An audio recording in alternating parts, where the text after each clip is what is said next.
restore the program at the University of Notre Dame. I am thankful to him and Pocky for all they contributed to this university and to the football program, and will be ever indebted for the contributions that they made. Similarly, we are in that position because of a great coaching staff and administrative staff. I think we have arguably the best staff in college football, and it's a testament to why we're in the position we're in today. But most importantly, I am in an envious position as I go out now and search for the next leader because of our student athletes. We have 118 of the best young men in America who are at the core of our program. I met with them this morning and I was reminded of that, and reminded of the fact that the culture built in this program isn't Jack Swarbrick's culture. It's not Brian Kelly's culture. It is the culture built by those young men, and especially the leaders of that team. So I am most indebted to them for what they built, and they have my commitment that I will ensure that nothing that they built will be diminished or lost as we move this program forward in the weeks, months, and years ahead. So with that, I'm happy to take questions. We'll start with Eric Hansen in the front. I'm told I have to say my name and where I work. So Eric Hansen, South Bend Tribune. Nice to meet you. Nice to meet you. Who is going to be your interim coach as you go through the search, and any chance that person could end up being the permanent head coach? Yeah, we haven't made a decision on an interim yet, and frankly, I think we may approach it a little bit differently. This staff is so well structured and the responsibilities are so well understood, I feel less of a need to have a designated interim. But if as the search progresses, if we feel a need to put somebody in that position, they would not be a candidate for the job. You know, you mentioned that you felt like Notre Dame was in a really good place. What do you need to do? What are the next steps you need to do in terms of timetable, in terms of recruits, to make sure there's not kind of a half step back here as you're looking for new leadership? The first and foremost is getting the right leader. And so, yeah, I recognize the external factors, if you will, you know, the recruiting calendar and transfer portals, but none of that is a reason not to make sure that we run a process that gets the very best person to lead this program forward. So that'll be our focus. Last one from me. You mentioned the players, and players have a voice in a lot of things now. Will you invite their voice in the selection process? Not with regard to specific candidates, but absolutely with regard to characteristics and criteria.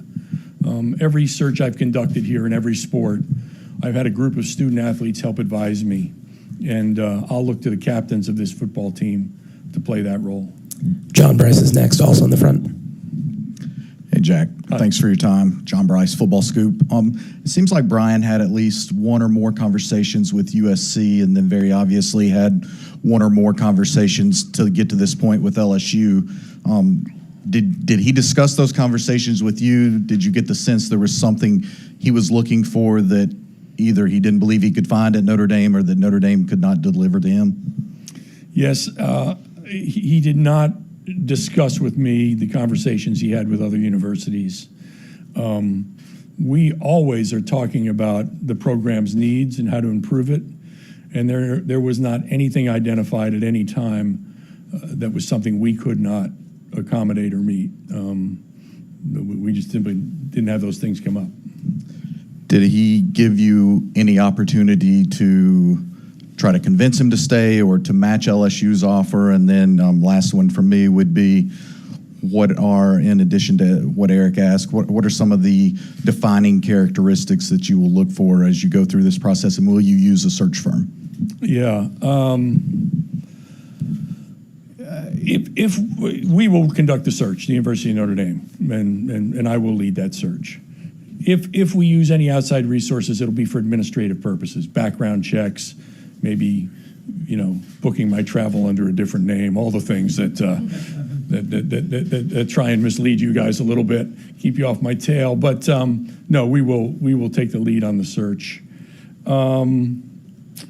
No, Brian did not come to me, which frankly I appreciated, with some opportunity to match the offer. When we talked, he indicated that he was resigning to take another position. He thanked me for the opportunity the university had provided to him, thanked me for our friendship, which I very much appreciated, and I wished him all the best. And we talked a little bit about how today would work. Pete Byrne is next, middle row to your right. Jack to your right in second row. Pete Byrne, WSBT. When did you have that conversation with Brian Kelly? And to what extent were you surprised that that's what he wanted to talk to you about? It was sometime last night, and I can't give you the exact time. I was not surprised. There had been enough in the weeks leading up that gave me a pretty strong sense that there might be other things that were attracting Brian. And then, of course, social media got very active during the day yesterday. So between the two things, I was not surprised. You've discussed with us in the past that for not just this position, but all of your head coaching positions, that you kind of always keep an ongoing running list of what direction you might consider turning in the event you needed to make a replacement. And I don't anticipate you're willing to share that list with us today, but as you look at who would be on your list, how would you characterize those people? Are you looking for someone with head coaching experience? Are you looking strictly in the college ranks? I'm just curious how you weigh those factors. Yeah. First of all, sometimes I think I'm the only AD in the country, but I don't keep a list of people, because my experience has been every search has its own dynamic and its own characteristics. So last time we did a football search, we built a list of characteristics, I can't remember now, I think it was 11 or 12, that we built first. And then we screened candidates against that list, and high on that list was rebuilding a program. Well, rebuilding a program doesn't even show up on the list this year, right? And so a different focus takes you in different directions, and that's where I'm pleased to say we are today. And I forgot to address the characteristic question that was asked earlier, so I'm glad you brought it back up. Fit at Notre Dame is number one. This is a unique place, and it is important that you understand and appreciate the uniquenesses. And so that's a critical element of this. Increasingly, the role of college football head coaches is a CEO role. And so clearly understanding your approach to building and managing staff becomes very important. Next, what's your approach to playing the game? What's your style? What do you do? How do you achieve victory on the football field? And then a whole list of things that relate to attracting and developing great student athletes, and especially the development part of it. I'm really pleased with where our recruiting is today and the improvements we've made in it, the resources we put into it. But I still want to be a great development program. And so what are your ideas on developing young men to be great players, great champions, and great parts of our community? As it relates to your head coach being CEO-like, will you entertain someone that's not been a head coach before? I don't want to answer it as a hypothetical, right? I mean, we're going to take those characteristics and, we're going to find the best person. And I don't want to set any individual criteria as part of that. And lastly, have you guys reached out to anyone yet, just to begin gauging interest? No. Okay. Although I've had a lot of outreach. And we'll spend today starting to reply to that outreach. Tim Priester is next in the back. Tim Priester, Irish Illustrated. Jack, most of what I was going to ask has been asked, but just is there a timetable that you're working under as you move forward with this? No, every search process has its own rhythm. And you want to do the best job you can, not the fastest job you can. We're going to do the best job we can to find the right person to lead Notre Dame. And then in terms of communication with assistant coaches, do you meet with all of them? How will that process go? Well, the first decision I made last night was to just keep them on the road because Notre Dame's in a great place, and I don't want anybody to think we're not moving forward full steam. And so our coaches have remained out on the road. Because of that, I can't convene them as a group. So we've communicated via email, and I've had calls with several of them. I haven't gotten to all of them yet. Have you been made aware of any assistant coaches that will definitely be going with Brian Kelly to LSU? No.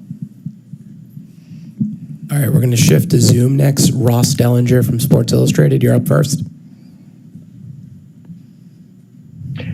Hey, Jack. What happens if you make the playoff? Do you allow Brian Kelly to coach, or who coaches for you? No, we will have we'll have our current coaching staff, I hope, largely intact, and we'll designate the person who has to make the jump ball calls, like how to use timeouts and the coin flip. But we've got a great staff. We got great coordinators, and so I have every confidence that we will be fully prepared for what I hope is a CFP game. But if not, I'm certain it'll be a great New Year's Six game, and Brian will not be part of that for us. Jack, and one last thing.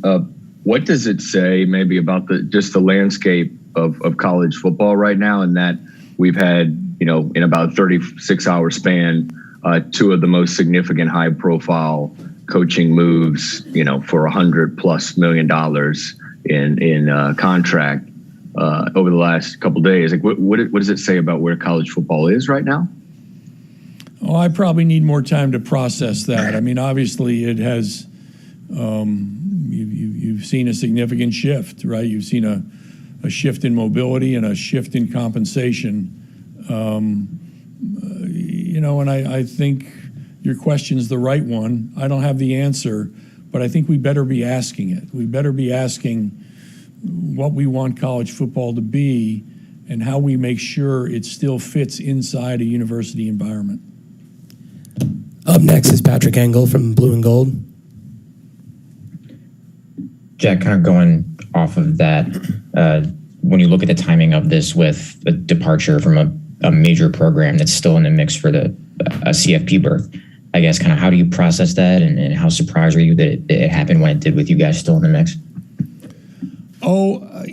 It's the timing is always going to be this, right? I mean, two things have happened. One is schools have accelerated their decisions to relieve coaches, and you saw that this year. But coaches are going to make the decisions this time of year because if you get further, you're probably don't have attractive options available to you. So nothing surprises me about the timing or that it occurs in a year where have had an exceptional year and are well positioned for postseason. That's a little bit of the dynamic now. And look, 12 years is a really long time at Notre Dame. And we were incredibly well served to have Brian here for that period of time. But it's a long time. And I have contemplated for some period of time that there had to be an end point coming. We hadn't talked specifically about when that was, but so in both the long-term perspective and the near term, this wasn't a surprise, and I think this place is perfectly prepared to move forward. Pete Sampson is next from The Athletic. Go ahead, Pete. Jack, in terms of infrastructure, facilities, what does Notre Dame need next from your point of view to compete for a national championship, to take sort of the next final step? Well, the first thing is to note how pleased I am with what we've accomplished with facilities in recent years. I think we have the best indoor athletic center, our indoor football facility in the country. And most of the NFL scouts that come in make that same observation. So that was a major investment we've made. We've made investments in our other practice fields. We've made investments in the building itself. We redid all of the offices last year. So it's a matter of continued investment. We'll always be updating the weight room. We'll always be updating the locker room. And at some point in the not too distant future, we need to figure out how to most effectively either expand or change the footprint for the football operations building. Pat Forty is next from Yahoo Sports. Go ahead, Pat. Jack, yeah, several of my questions have actually been asked and answered, but wanted to follow up. You mentioned that schools have accelerated their process with changing coaches, and do you think that's a good development, or is it just kind of the nature of the beast? Is that going to be the way things are done from now on? You know, I suppose it's hard to generalize because every circumstance is a little different, but I hope it doesn't become too much of a trend. I think the experience for the student athletes is generally better when they have continuity through their season, and so I hope we won't see it as a trend. Quick follow-up, separate topic, but following off what Pete Sampson asked you there, are there other areas that Brian Kelly may have expressed any desire for Notre Dame to have flexibility on, whether it is admissions, whether it's housing, whether it's NIL, anything like that? No, we just didn't have those. I mean, we always have personnel discussions about, do we need another X or Y on the staff, and we've always been prepared to support those, and we talk about facilities. But one of the things I appreciated about Brian and why he was successful here was maybe after a little initial resistance, he came to appreciate the things that define Notre Dame, like its residentiality policy, like its admission standards, like its unique eligibility standards. And so it'd been a long time since we had conversations about any of those. Lane Higgins from the Wall Street Journal is next. Go ahead, Lane. Hey, Jack, thanks for doing this. I kind of had a question that's a little less specific about what things on campus Brian Kelly might have taken issue with. But, did you get the sense that he felt that he had reached a ceiling at Notre Dame in terms of what he could accomplish? I mean, obviously, incredible seasons and success and, making the college football playoff, but never really getting that monkey off its back of getting past the first round. Yeah, I don't want to speak for Brian. I mean, he can answer that question. I think it's fair for me to share that he told the team today that it was just about another opportunity and a right time for his family to take on another opportunity and have another experience. Struck me how much it sort of was similar to the comments made by Lincoln the day before, right? And I think there's an element of that. There's no sense in which I think it was motivated by a belief that we couldn't take the next step here. Brian has consistently reinforced to the team that we are positioned to take that next step, and I believe that passionately. Adam Rittenberger is next from ESPN. Go ahead, Adam. Yeah, Jack, you mentioned the patience that you will use in this process. I'm just curious, given the playoff and big postseason games, are you willing to wait until after that with a potential coaching candidate, or do you guys likely have to get someone in place before at least the end of the calendar year? It's about the right candidate, and when we find the person we think is the right one to lead this program and have the right conversations with him, that's all that matters. If that happens tomorrow or weeks from now, that's fine. This is about getting the right person. And just to follow up kind of quickly on Lane's question, what do you think is still separating Notre Dame from winning a national championship? Because Brian was always very upfront that is the only goal that matters. So where's the gap? What has to be closed there in your mind? When I look at the team that played the last half of the season, I don't see a gap. I think this team is really well positioned. I believe we're one of the top 4 teams in the country. The cumulative results of our last 4 or 5 games, I think, are compelling. I think we can play with anybody in the country right now. Can we get better? Always. Every team can. But a lot of the things that we chased for a while, we put ourselves in a much different position. Youth, depth, development have all put us in a really strong place. Matt Fortuna from The Athletic is next. Go ahead, Matt. Jack, you said earlier Brian did not discuss conversations with other schools with you, and you also said you were not surprised when you ultimately received that call from him last night. Why is that, and why do you think he ultimately left Notre Dame? Well, I have to let Brian answer the question of why he ultimately left Notre Dame. I can't answer that. There's just a sense you get when you work closely with somebody for 12 years that there's a certain restlessness. And I could sense that. I could sense that in some conversations. There was a Freudian slip or two along the way that sort of grabbed my attention. And you know, whether that was intentional or not, you just felt like feels a little bit like somebody who might be open to a different opportunity. When you do recognize those Freudian slips in the moment, what's your approach to that as far as trying to keep them happy, trying to keep them here, or recognizing that that ship may have already sailed and you both need to move in other directions?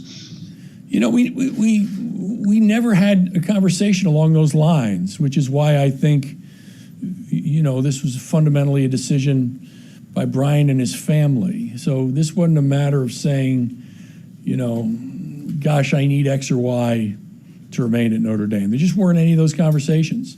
And, you know, I would not have resisted to enter into those conversations. Let me stress, we're always talking about improvements in the program, constantly. And we have a capital improvement plan that spans the next 3 years. So it's not about not doing things to get better. It's just that we talked about what those would be and what those would look like, and there wasn't distance between us. All right, we'll wrap up with Tim O'Malley in the back. Jack, to your right, Tim O'Malley with Irish Illustrated. I just wanted to clarify a response regarding the lack of interim head coach. Did you say there would not possibly be a promotion from within when you mentioned there might not be an interim head coach for this month? No. It was either would or would not, I heard. First of all, I don't see interim head coach as a promotion. It's somebody to make some decisions that need to be made in that capacity.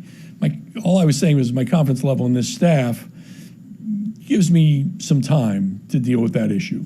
And if I think operationally we need somebody to play that role, we'll put somebody in that role. But I asked the players today to give me a little time on that one because I just want to see how we operate for a little while here. We got a really talented staff who's working very hard for Notre Dame right now.